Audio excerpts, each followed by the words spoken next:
Hello, and welcome to Read the Bull, the only podcast dedicated to finance and investing books. I'm your host, Stefan Prelog, and today I am thrilled to welcome my guest, Brian Portnoy. Brian is one of the world's leading experts on the psychology of money. He's also the author of 3 books: The Investor's Paradox, which was published in 2014, How I Invest My Money, which with Josh Brown, that was in 2020, and then Geometry of Wealth, 2018. He's also the founder of Shaping Wealth, the global wealth industry's premier learning and development platform powering human-first financial guidance. Welcome, Brian. Good to see you. How are you doing? I'm well. Yeah. Summer is here, so I'm happy. Yeah. Happier. We just had some sweltering heat here. But we've met a while ago, and actually, thank you for agreeing to do this interview. I remember, and I still have the proposal, you were working on Geometry of Wealth, which we'll talk about, and that was in 2018. So I think that's when about we were introduced. But you have a really interesting background in finance and investing. So can you just give a little bit more depth? Gave a little bit of a highlight, and I want to talk about the books that you've written, obviously, but give a little background on how you got into this industry and what you're doing, and a little bit about Shaping Wealth. Yeah, happy to. So a very non-linear 35-year career. That number is depressing, but true. Started out in academia, did a doctorate in international politics and economics at University of Chicago, decided not to go the academic route, and then started a 15-plus-year career in investment management. Did investment research at Morningstar, moved to the fund of hedge funds industry, where I was part of a team allocating billions of institutional capital into various hedge fund strategies. That walkabout was the grist for the first book, The Investor's Paradox. Yeah. So from 2000 to 2012, 2013, heads down, investment research, portfolio management, and somewhere along the way, I think I had a midlife crisis. I know I did. Not the one of 2 or 3. 1 of 2.5, maybe. Okay. And I just started to read in the field of behavioral science, social psychology, behavioral finance. And, it really was that light bulb moment where I felt like I understood the world a lot better. I read The Art of Choosing by Sheena Iyengar. I read The Paradox of Choice by Barry Schwartz, and ultimately ended up with Danny Kahneman and Amos Tversky. Sure. And all of their work. And, the scores of fascinating people in that whole world, and began to think about life as a series of decision problems, life through the lens of thinking about different forms of happiness, lots of different triggering moments in the positive sense. And, it was like that scene in Forrest Gump when he's got stuff on his mind, he starts running, and 3 years later, he's still running. That's kind of been me. So, I maintained an investment career until I, launched my own thing a few years ago. But The Investor's, you named the books, The Investor's Paradox, which is about investment decision making. And on the back of that, thinking, gosh, does that even matter? And with my kids at a young age at the time, thinking, well, money, happiness, contentment, how does this all come together? That was the genesis of The Geometry of Wealth, which was quite well received. Yeah. A couple years after the book came out, I turned the book into a content and coaching platform called Shaping Wealth. I had already for a number of years been working with financial advisors, coaching, guidance, teaching, educating on the human side of financial advice. And so at a certain point, I decided to become an entrepreneur and build my own thing. Yeah. You've really touched a lot of different parts of the industry. So 35 years, and look, in any career, right? You don't have a nonlinear path, but I will say you have a pretty good trajectory there. And I remember you gave me a copy, I think when we met almost 10 years ago, a copy of The Investor's Paradox, which I have here. And I loved you signed it to me, keep it simple. Oh. And I think that's such a perfect line that I think stays through your investing career, through your finance career. But, we were talking or going back on email before this and saying, you hadn't looked at Investor's Paradox in quite a while, but, I really think it's still so relevant today, at least that you talk about, and obviously a lot of this is rooted in your behavioral science background, and you mentioned some of the research you've looked at. And you spend a good part of the investor's paradox, at least the beginning part, talking about this research. Before you even get into finance and investing, you talk about decision-making. And then you relate it to kind of, how we choose investing, how we choose managers. And I know at that point, you were, in that part of your career where you were working at finding good managers. But I think what's so interesting and why it's so relevant today is because there's been an explosion of finance and investing options. And you talk about how there's like decision paralysis when it comes to making selections, whether it's, you're doing it on your own or looking for an expert. So can you just talk a little about that? Because I think that is still so relevant today about how this decision-making research, and we have so much choice in all parts of our life these days, but how it's so prevalent, particularly in investing. Let me set the table with some behavioral insights that I think then illuminate the investment piece, where we can get into as many of the weeds as you want. Two really important points, a little bit at odds with each other. The first is that based on decades of rigorous research, but also something we understand instinctively, even without the research, which is that agency matters, control matters, autonomy, freedom, liberty, opportunity. These define big elements of the human condition. And absent agency, absent freedom, we feel less than. And so we sort of know that to be true. And through the field of positive psychology, which is the science of happiness, we have just a lot of evidence that show that is really important. However, there's another body of work, and I mentioned the book earlier, The Paradox of Choice by Barry Schwartz, and he's one of a number of people who basically said, yes, we absolutely crave choice. Absent choice, we don't feel like, we feel sad, we feel disempowered. But what he discovered, along with others, was that when you give us humans too many choices, we become overwhelmed, and there's some sort of tipping point. So it's in the title of the book, The Paradox of Choice. We value choice, but the more choice we get, the less happy we become. Right. It's why I called my book The Investor's Paradox. It was exactly a riff off of that book. In fact, as a joking aside, I did email Professor Schwartz in 2013. I said, hey, I'm going to name my book after your book. Is that cool? And by virtue of him not replying, I took that as negative consent. You haven't heard from him since, so I think I've never heard from him, period. So I think I'm safe. Yeah. I think I'm okay. Okay. And so on the one hand, we crave agency and autonomy. On the other hand, when we're given too much freedom and choice, we become overwhelmed. We actually become depressed. It's part of the modern human condition. And so we're always sort of navigating that, or trying to find that balance where is that sweet spot where we have enough choice to make us feel empowered, but not too much where we feel overwhelmed. Yeah. When we then bridge into the investment world, one thing we have to immediately acknowledge is that it's a consumer products business. So we can think financial services and fancy schmancy and equations and Nobel Prizes and whatever. Right. It's a consumer products business with factories.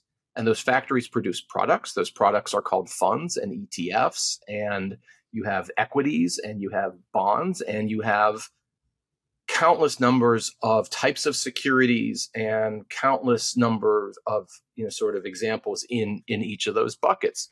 And so when I started my investment career at Morningstar in early 2000, there was thousands of offerings. So it was already a lot. But we live in a society that's sort of obsessed with more. So now we have even more of what we had more of.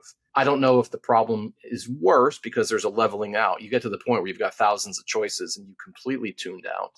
But the fact is that, the financial services industry, which is a consumer products industry, is producing more and more stuff with more and more forms of complexity. Yeah. So that financial advisors, as well as the end investor, can think, oh, I'm getting something special here. Oh, I'm getting something that's going to be able to drive higher returns with lower risk, or whatever the stated value proposition is. So this choice problem that I've been thinking about for a quarter century, it is as profound as ever.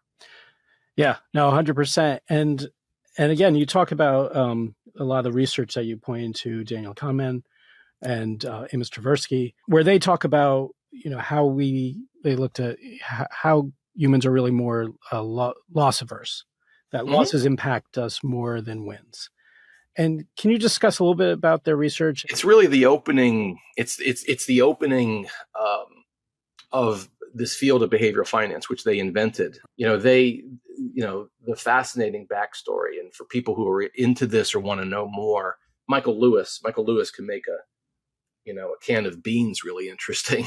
It's not hard to make behavioral finance interesting. He wrote a very personal history of the friendship between Kahneman and Tversky called The Undoing Project. Yeah, it was a great book. And the short of it is that here's two unknown Israeli psychologists who began to study decision making, and they looked to the American economics profession as sort of a window into, okay, well, how do we,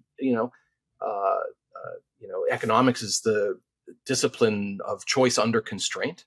Yeah. Okay, so how do we make choices? And these two guys in the 70s read this literature and quickly concluded that the American economists have no idea what the hell they're talking about. That they've completely mismodeled how humans work. Yeah. And so this discipline was off to the races. The very first major paper they wrote in, I think, 1979 went into this idea of loss aversion. And as you stated, and I'll restate it, that losses are more painful than gains are pleasurable. And one of the kind of core sort of empirical findings is that $100 loss is about twice as painful as $100 gain is pleasurable. So anybody listening who's ever been to a casino, right? You go, you make a few $100. Oh, that's cool. I'll buy a nice dinner for my partner, or I'll do something special. You lose that same amount of money. You feel disproportionately worse most of the time. And there's no right number. It's like saying someone's favorite color isn't the right color. We all have a slightly different aversion to loss. But generally speaking, this solves for one of the most important evolutionary problems that we've had for several million years, which is that we don't want to die. And that every day, our number one job, our only job, is to not die. Well, the way that you survive in dangerous physical environments and now in dangerous psychological environments, since most of us now are warm and well fed, is that you avoid danger. And so the genes that are inside you and me and the survivors on this planet, the ones where the genes have propagated, basically we have the genes of our forebears who were really good at avoiding danger. Yeah. And so that's in our hard wiring. The ones who are like, let's go for it. Let's see if we could jump from that cliff to the next. Let's see if we could tackle that tiger because the meat's going to be extra tasty.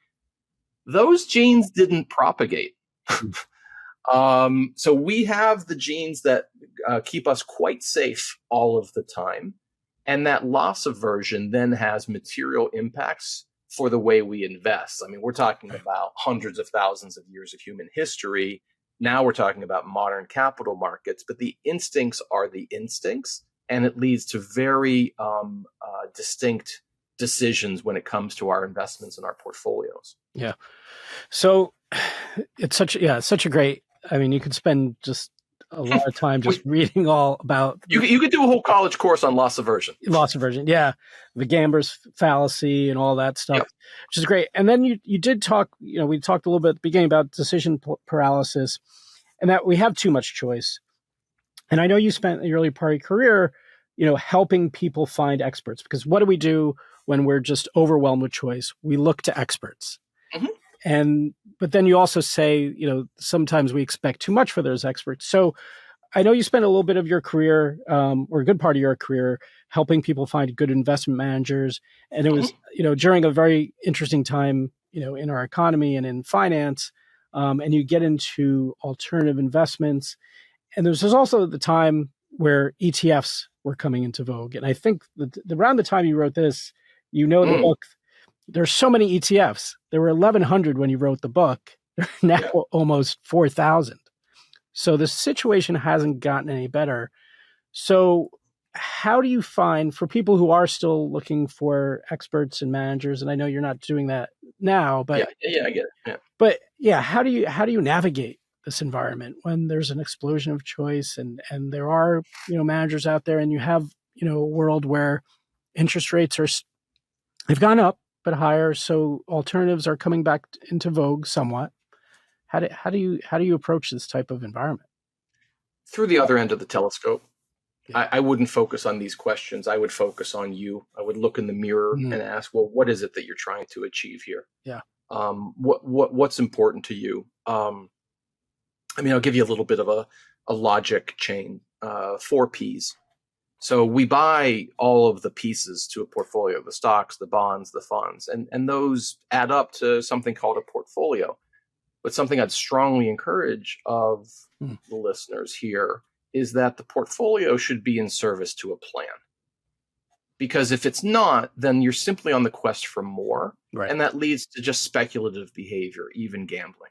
Hey, I want to find the next NVIDIA. I want to find the next Amazon when it's a tiny bookstore that becomes the superstore. Like that sort of elephant hunting. That's a loser's game. Yeah. Nobody can do that. As Charlie Ellis told us. Yeah. Well, his famous book is Winning the Loser's Game. Right. Charlie Ellis is an absolute hero of mine, and we can talk about him if you want. But we have these portfolios, but the portfolio should be in service to a plan that reflects your goals and your objectives, your hopes, your fears, and your dreams. That plan, sort of the portfolio is the what. The plan is the how, but then even preceding the portfolio, the plan is your purpose. Is, well, why are you doing this? So we want to quote Simon Sinek, we want to start with why. Mm-hmm. The why is what really motivates us. What is the life that we want to lead? Who is it that we want to be? Who is it that we want to be around? What do we want to be remembered for? What do we not want to regret in 2 or 20 years? Those are the profound, questions that lead to our why. The why tends to evolve over time. It tends not to be fixed. It's a big thing. Well, that why is our purpose. The purpose drives the financial plan. The financial plan drives the portfolio, and the portfolio drives the individual investment selection. So when you're talking about, there's thousands and thousands and thousands of choices, that's true. But the easiest way to get out of the superstore is to walk out the door and not come back, and to go find your own reason for being. And this doesn't have to be kind of this, solo retreat in the mountains. It could be a 5-minute thought. It could be a conversation with your partner. But if you're not thinking about what's important to you, then you're not going to be a good investor, because the best investors have a philosophy that ties to who it is that they want to be and what they want to achieve. Yeah. And I think, people, I see it. We're in this industry, so you get caught up. And if you're watching CNBC or Bloomberg, right, it's just, there's a lot of noise out there, I guess. And this I'll pivot to your next book, The Geometry of Wealth, How to Shape a Life of Money and Meaning, which was published in 2018, because this is the root of what you're talking about. It's about how money figures into a happy life, not about Correct. How to make the most money or how to find the best investments. I wrote an 80,000-page book on making better investment decisions. And by the final chapter, chapter 8, I concluded, who gives a damn? I think that there are relatively simple ways for most people most of the time to build effective portfolios, and that we should probably spend our time doing more productive things, which is, living in the world, doing our job, building relationships. And to the extent that investing and all of that is part of that, well, let's scaffold kind of how to have those thoughts and how to have those conversations. That's the geometry of wealth. 8 years ago, my kids were 8 years younger, and I was thinking a lot at the time about the world that they were going into, which in retrospect was quiet times compared now to now. But I wanted to write a bigger book, something more meditative on where money fits into a meaningful life, but also a certain practical element to it in terms of, once we've defined the big picture, how do we underwrite that? And I coined this term funded contentment. Mm-hmm. This is my conception of true wealth, which is the ability to underwrite a meaningful life. And so the book sort of sets out this path between rich and wealthy. Rich is the search for more. More is unsatisfying. ultimately. Wealthy is more of a moment of presence and stillness. It's a sense that you have enough. But then the book not only articulates that, but sets out a path for achieving it. And the geometry of wealth, circle, triangle, square, define your purpose, set your priorities, make your decisions. I tried to lay out, to my inscription in your book, keep it simple. I tried to put the argument of the book on how to lead a happy life literally on the book jacket through 3 simple shapes. Yeah, I like that. I remember when you gave me that proposal and you explained that concept, and it was at first I didn't quite understand how you relate it. And then when you explained it, it was just really, really genius. And that concept reminds me of, again, other books, but like Jack Bogle's book, Enough, where he kind of talks about the same concept. And I guess there's just so much out there still. And how do you, I want to get into your company, Shaping Wealth. I want to get into that because obviously now you're into more kind of helping people with this mindset. But how do you break through? Because again, it seems so difficult. There are so many great books out there, like the one you've written. There are people like legends, the late Jack Bogle, who wrote his, and yet you still hear so much about, investing, like you said, in whether it's NVIDIA.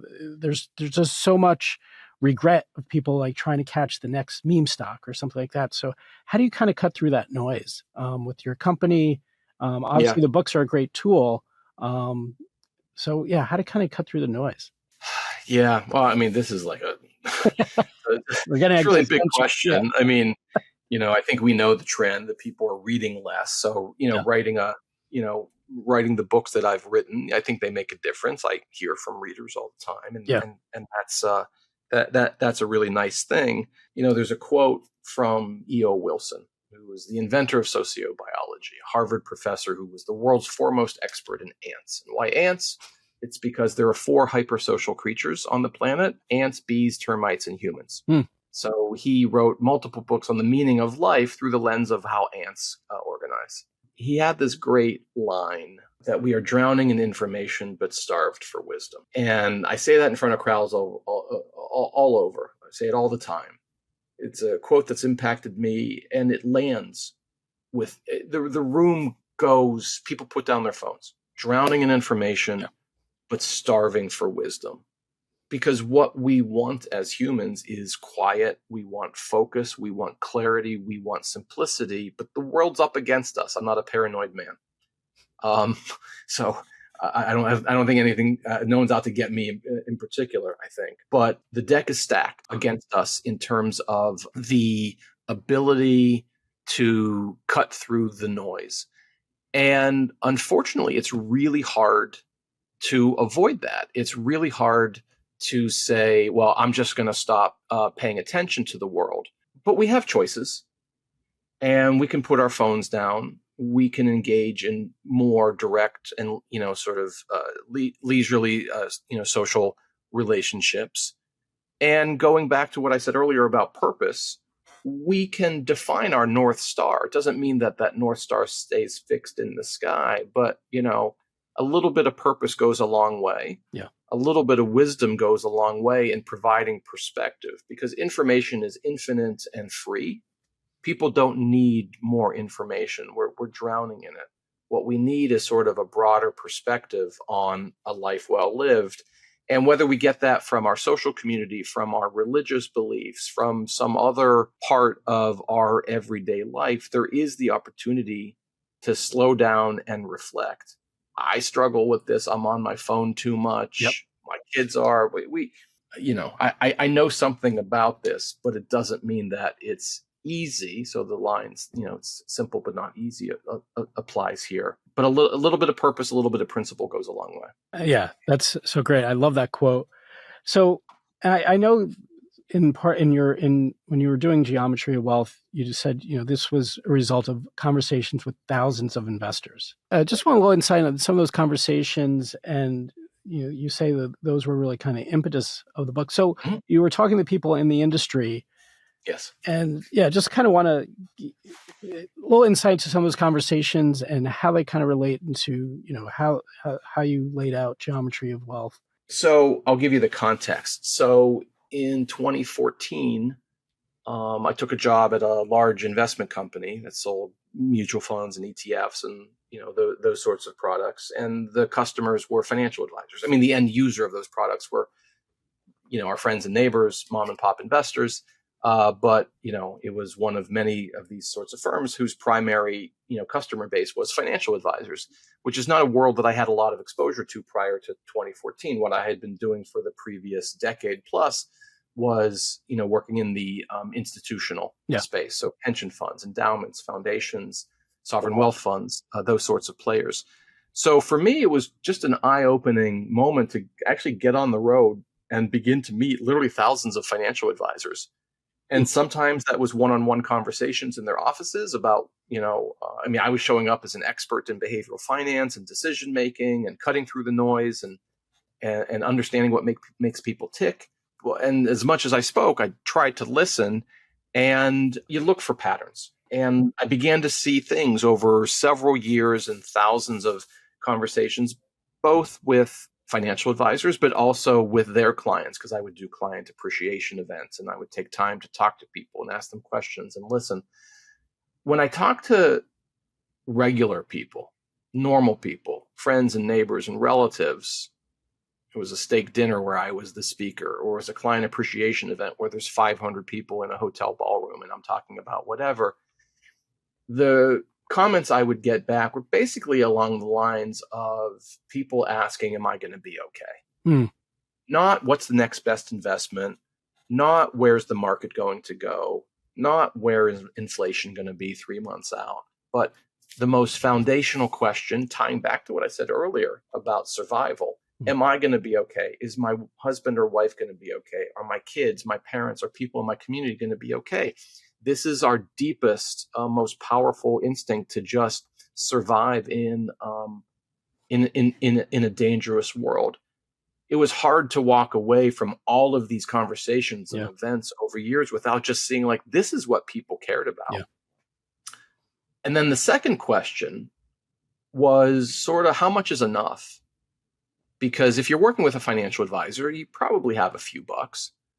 And, you got a few $100,000, you got millions of dollars, but, if you have a financial advisor, you have money to invest. Otherwise, frankly, they wouldn't be working with you. So there's the okay question, but then there's, all right, like, I feel pretty good about my retirement.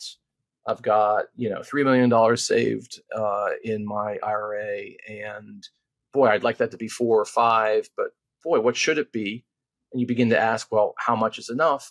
What's interesting is that the two questions, am I going to be okay and how much is enough, map to this evolutionary cycle of survive and thrive. Yeah. It's all humans do, survive and thrive, survive and thrive. What I was able to do somewhat deliberately was kind of then rechannel these sorts of questions and topics back to the advisor community, just kind of triangulate on what mattered to them. And one of the most interesting things I saw then, and I see it now in my coaching practice with my team at Shaping Wealth, is that advisors actually want to talk about these issues, but they feel that they don't have permission to, meaning they work for a firm and, hey, this is our market outlook. And this is where we think the S&P is going to be in a year from now. And this is our take on the economy. Well, they don't know what they're talking about. To my first book, The Investor's Paradox, I go into extreme detail as to how experts can't predict the future. So the whole exercise is ridiculous on its face. Yeah, that was kind of depressing. What it's depressing. It's sort of like let's elevate. Let's just say it's absurd, as in theater of the absurd. You've got a financial advisor who is pretending to be an expert in the market and the economy. And then you've got a client who's pretending like they care. It's bad theater in which everyone's playing a part they don't want to. Yeah. And so one thing I realized is that, with some of our content and engagement, we're actually giving permission to both sides of the table to go there, so to speak, to ask the questions of, am I going to be okay and how much is enough?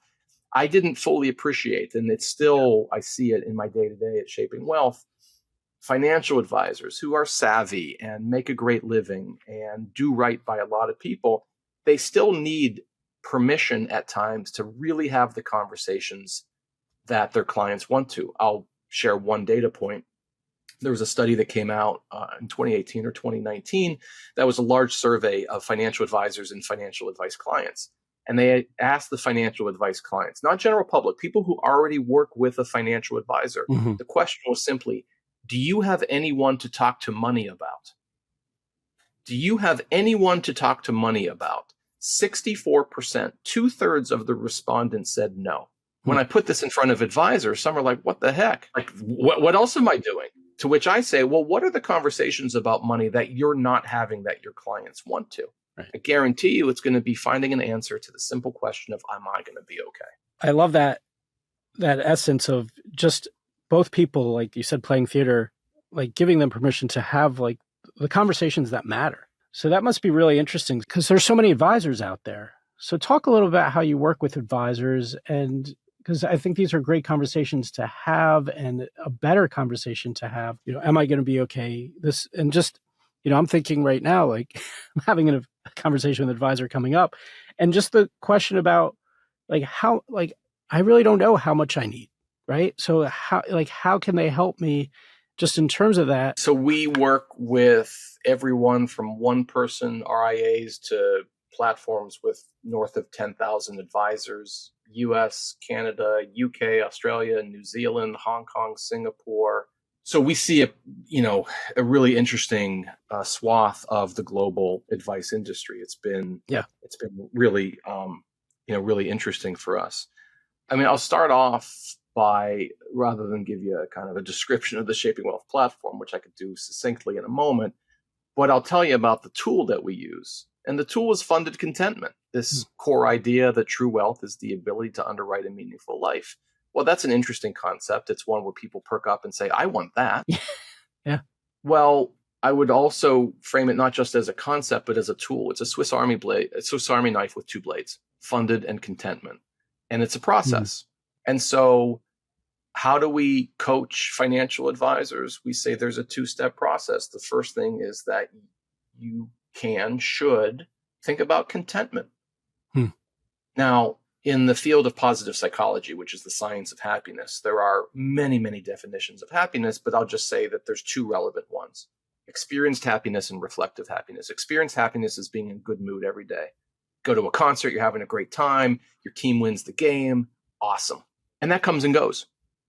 Good mood, bad mood, 8 a.m., 8 p.m., life happens, right? Reflective happiness is the step back.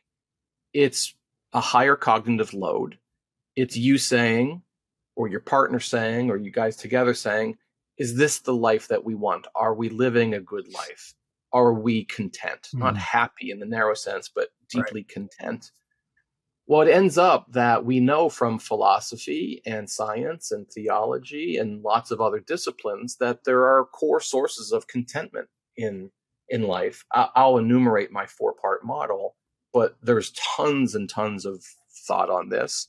And it's what I call the 4 C's: connection, control, competence, and context. Yep. It could be belonging, autonomy, mastery, and purpose. That would be BAMP. But I prefer 4 C's as my mnemonic. And in short, we have a deep need for belonging. We have a deep need for autonomy. We have a deep need to have our work be meaningful to find flow in things that we value. And we have a deep need to be connected to something bigger than ourselves. Maybe our faith, maybe our hometown pride or patriotism. But those 4 C's, all models are wrong, but some are useful. That 4C model is very useful and can be done while you're, eating dinner or daydreaming or taking a car trip, or it doesn't matter. You could spend 2 minutes or 2 hours on this. Think about the things that really matter to you. Period. End of paragraph. End of chapter. That's the source. Those are the sources of contentment. Well, there's another blade in the Swiss Army knife, and that's funded. So once you have some sense of what's important to you, you simply ask the question, can I afford those? Can I underwrite those? Can I afford those? How does my money life stack up against those things that are deeply meaningful to me? And that's where the financial planning comes in. That's where the financial decisions come in. And it's just not about investing. It's across all the different dimensions of money life: earning, saving, spending, borrowing, protecting, giving, as well as investing. There's 7 as we talk about them at Shaping Wealth. And are those different dimensions of your financial decision-making and habit formation, are those aligned with the things that bring you true contentment. And it's worth flagging for anyone listening that what might be deeply contenting for you right now, tomorrow or in 10 years, it might be different because we evolve. There's a wonderful line from social psychology that human beings are works in progress who mistakenly think they're finished. So we're always figuring out kind of the next version of ourselves. We're not switching personalities in some radical sense day over day. There's been movies made about that. Yeah. That's not what I'm talking about. But like, we navigate life and things change. We fall in love. We fall out of love. We get sick. People around us get very sick and maybe pass. The world blows up into war. There's lots of things that change who we are, right? Yeah. Come to terms with that and then ask very direct questions. What did the good things cost? And in some cases, they're free. And in some cases, they are unachievably expensive. You can do that in your own head. You could do that on a piece of paper. You could do that with a financial advisor. Yeah. So humans are very adaptive in nature. And I do want to ask a practical question, because you said you could work with a financial planner. So if hopefully they've worked with, you find a planner that's worked with you that understands these conversations, but how should someone navigate if they had never worked with a financial planner, but they're listening to this podcast, they're like, okay, they go through how to have funded contentment. They go through that exercise. How should they find a good financial planner? What's the process? So that's I like that question. It's actually really hard. When you look down the list of people who aren't trusted, financial advisors are right there. Yeah. It's amazing. And, I've been in the space for a long time, and I know thousands of advisors, and 99% of them I know to be really devoted to the well-being of the families they serve. Yeah. Like in any industry, there's some bad eggs, but not nearly at the level that a popular poll might suggest. And generally speaking, the nature of financial advice has changed over the decades. It used to be just investment advice. Right. Some of the things we were talking about earlier. Hey, let's pick the right fund. Let's build the right portfolio. And maybe we'll talk about your retirement goal. And you want to have $3 million at age 65, so that at a 4% withdrawal rate, you've got $120,000 in cash flow, and that's going to cover your annual nut. Okay, so that's very, very basic goals-based planning. That's table stakes to say the least at this point. But so even understanding what an advisor can and could and should do, I'm just going to say, without a great solution, it's really hard. Yeah. It's really hard. When you go to the typical website, the website of the typical financial advisor, they all have the same thing. I mean, it's older couple in linen pants walking on the beach and like, or someone in a vineyard. In a vineyard or climbing a mountain. Right. Maybe there's a dude who's kayaking and look like he's exhilarated. Yeah. All this kind of stuff. And so you see a lot of verbiage that's pretty similar. It's like many things in life. You don't need to find the best. You need to find someone who's the best for you or very good for you. Mm-hmm. There's hundreds of thousands of advisors in the United States. And showing up with a clear and direct set of questions as to, well, what are the services that you provide? What types of people do you work with? What types of families have you worked with where you've achieved the most success? Share with me a story where it seemed like it was a good fit, but it wasn't. What went wrong along the way? Yeah. How do you think about sort of broader considerations like funded contentment? Now, I mean, people aren't going to go in that direction, but the general spirit of like, I would like my money to serve certain purposes, right? Versus I just want my money to turn into more money. Those are very different conversations. So if you're in the space of, I want peace of mind and I want security and I want to be able to take care of these things, how have you helped people like me accomplish those things? And it's like any high-end service provider. You listen to what they say, you look at some references, right? And at a certain point, you take the leap and you hope that it's the right one. People who have financial advisors tend to have better financial life outcomes than those who don't. because a good financial advisor will keep you on track. Part of it is just the paperwork. I mean, if you've been, get to my age, maybe your age, like there's just a lot of accounts, just keeping it all straight. Sure. That's a big deal. And then having that all arrayed, making sure that your portfolio and all the other bits, the estate plan, the tax strategy, the insurance portfolio, that all of that is in alignment to mitigate or eliminate certain risks and allow for kind of growth and opportunity. But I want to leave people not so much with an answer, but a validation that it's actually quite hard, because the nature of financial advice from one advisor to the next can be quite different. And it puts a pretty serious burden on the consumer, i.e. the mom and pop investor. And mom and pop investor could have $10 million, but still, figuring out like, okay, is this the person who I want overseeing my financial accounts for the next 5, 10, 25 years? It's a pretty big decision. Yeah. Well, I think coming at it with understanding what your goals are, what your priorities, and you did talk about this in the investor's paradox when looking for investment managers.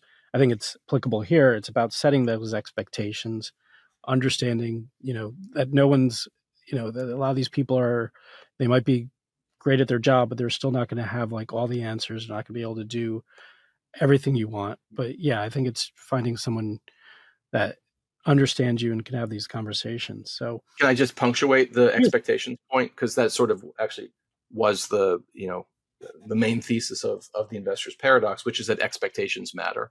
Yeah. So not just with your portfolio, but with your financial advisor, having a clear and direct conversation on expectations, like what's going to happen in this relationship. One thing that you might ask of an advisor is, what is it in this potential relationship that you control?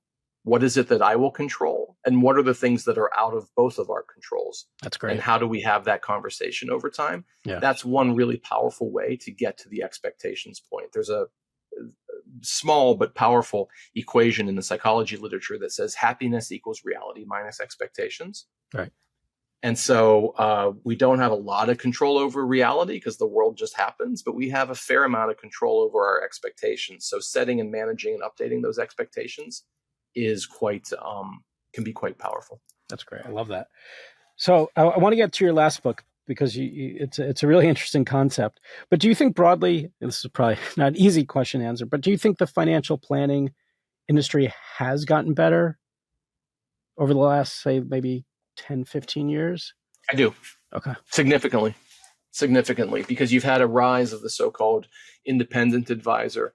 So in the traditional world, the broker-dealer world, compensation would come through selling a product. Right. So they could be a great person. They could truly care about you. But at the end of the day, incentives matter. And if someone is compensated according to what they sell you, then they're going to be trying to sell you something, because otherwise they don't eat. In the independent space, which, the size of which has gone parabolic over the last 5-10 years, it's not about selling a product. It's about helping you achieve your goals. And so if there's no incentive to transact, then you could just focus on the relationship. And so I think, among other things going on in the industry, that mega trend has led to the proliferation of much better advice. That's great. That's encouraging. Okay. Mm-hmm. It is. So during the pandemic, you wrote another book. You co-edited with a well-known, the great Josh Brown, who's a financial advisor, CNBC commentator, How I Invest My Money. And I just love this concept because, if you go in the book section, the financial advice section, there are all these books by people telling you what to do with your money. And this book kind of you guys went to financial experts and revealed how these people actually save, spend, and invest. So how did this book come about? Because I just love this. Yeah, I love the story of the origin. So Josh, who's brilliant, he's been blogging and speaking for a very long time. In 2019, he wrote a blog called How I Invest My Money. And after 10 years of blogging, he said, I've been doing this a long time. No one's actually ever asked me, so I'm going to tell you.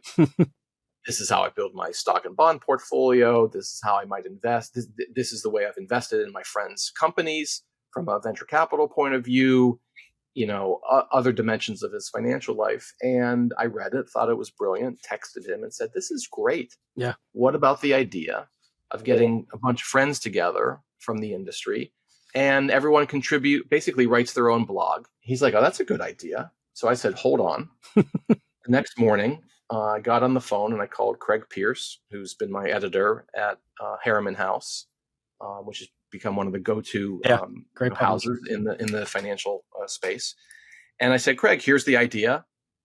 And I barely finished 2 sentences. He's like, done. So from text to Josh to book contract, it was less than 72 hours. That's a record. That's got to be. Yeah, it was, because it just jumps off the page as a good idea. And then we got Morgan Housel and Christine Benz and a bunch of other experts in the area, and everybody wrote their chapter. And, I could go into detail. One thing I'll note, and I haven't said this out loud yet because it just happened a few days ago, but I just signed a contract for a second volume of How I Invest My Money. I can't announce all the contributors, but it is an unbelievable lineup of men and women from all over, North America and Europe, answering the same question, how I invest my money. I said to Craig over lunch some months ago, hey, I've got all these ideas for how we could do an even better version. He said, nope. He's like, I want zero creativity. The original recipe worked. How about we stick with that? Yeah. So How I Invest My Money Volume 2 will be out next year. That's fantastic. We broke a little news here. That's great. Yeah. Brian, this has been such an enlightening conversation. You have such a great perspective. You're doing such great work. You mentioned a few books, some research, but who's your inspiration in finance? And do you have any other books or anything to recommend that people read just to learn about the industry? That's a good question. I haven't been asked that in a while. And like many, my brain has just become fried by social media. So I don't actually read like I used to. But if I would make some suggestions, they would not be in Money World. I don't think there's a lot of interesting stuff being done, and I'm one of the purveyors, so it's self-critical as well. Every now and then there's a good book in the world of financial advice or investments and such, but it's relatively rare. Where my mind goes is my company at Shaping Wealth, where we provide coaching and content and solutions for, financial advisors all over the world. We have a pretty serious initiative in artificial intelligence. And we've basically built an agent called Lydia. Oh, wow. Why Lydia? It's a pretty name, but more importantly, the very first coin ever discovered 3,000 years ago was the Lydian coin. Mm-hmm. Well, the Empire of Lydia is now Turkey. And so Lydia is our shout out to the human experience of money. And Lydia is an always on empathic companion and advocate and trainer for financial advisors who want to have better conversations with their clients, to get to know their clients better, to get to know themselves better, to build better wealth cultures and so forth. So I would say, what grabs my attention now is very much in that AI vein, not in the technical sense. I mean, yes, I'd like to I'm taking courses in this and I'm trying to learn and a little bit of that, but sort of the intersection of the human and the technology and the, millennia of evolution of who we are and how technology has disrupted, but improved us, but not improved us and so forth. So there's books in that chain or that vein that, really grabbed me. And then, I have a PhD in political science, and specifically international politics. There might be a few things going on right now. So I've heard. Yeah, exactly. So I'm a little bit consumed with the news. And if anything, I've pivoted from books to Substack. Okay. So I subscribe to 40 or 50 Substacks. And when I'm on my phone daydreaming and I want something to read, I open up Substack. I see which of the people that I've followed. Yeah. Do you want to shout any out? My friend Kyla Scanlon is a genius. She is basically the voice of Generation Z, Gen Z. She's just a very sharp observer of the economy and international politics. I've really enjoyed reading a psychologist, professor of psychology at Yale named Paul Bloom. He, I forget what Kyla's newsletter is called, but Scanlon. Paul Bloom's Substack is called Small Potatoes, and he writes about psychology issues. There's a lot of AI that goes into that. The AI space, there's a guy named Gary Marcus, who I think is best in class in writing about those topics. He has a deep technical understanding, but he conveys it in a way that people like me can understand, because the trends are so profound and so fast moving. I do like to stay on top of that. So yeah, it's funny. I have a decreased attention span like many others. And so I would say I've downshifted pretty big into more blogs and Substack. Okay. Well, no, that's fine. I get all our attention spans are shrinking, but I think your books have been great and insightful and enlightening. And you brought up AI, which is actually, it was somewhere in my question. So I'm glad you brought it up, because I do, just quickly, are financial planners worried that people are just going to go into their chat box and be like, help me plan, for retirement, and here are my goals? And, is that a worry? And how is the financial planning industry? You've talked about what you're doing, but how are they using AI to kind of help them? Yeah, it's an emergent worry. It's sort of a mealy, ill-formed worry. I'll come at it through the other end of the process, which is that every single major advisory firm is rethinking its strategy through the lens of AI. And so how can they use all these different forms of artificial intelligence to create better client outcomes? Which, why do they want better client outcomes? One, because it's the right thing to do, but, it's to generate revenue and profits.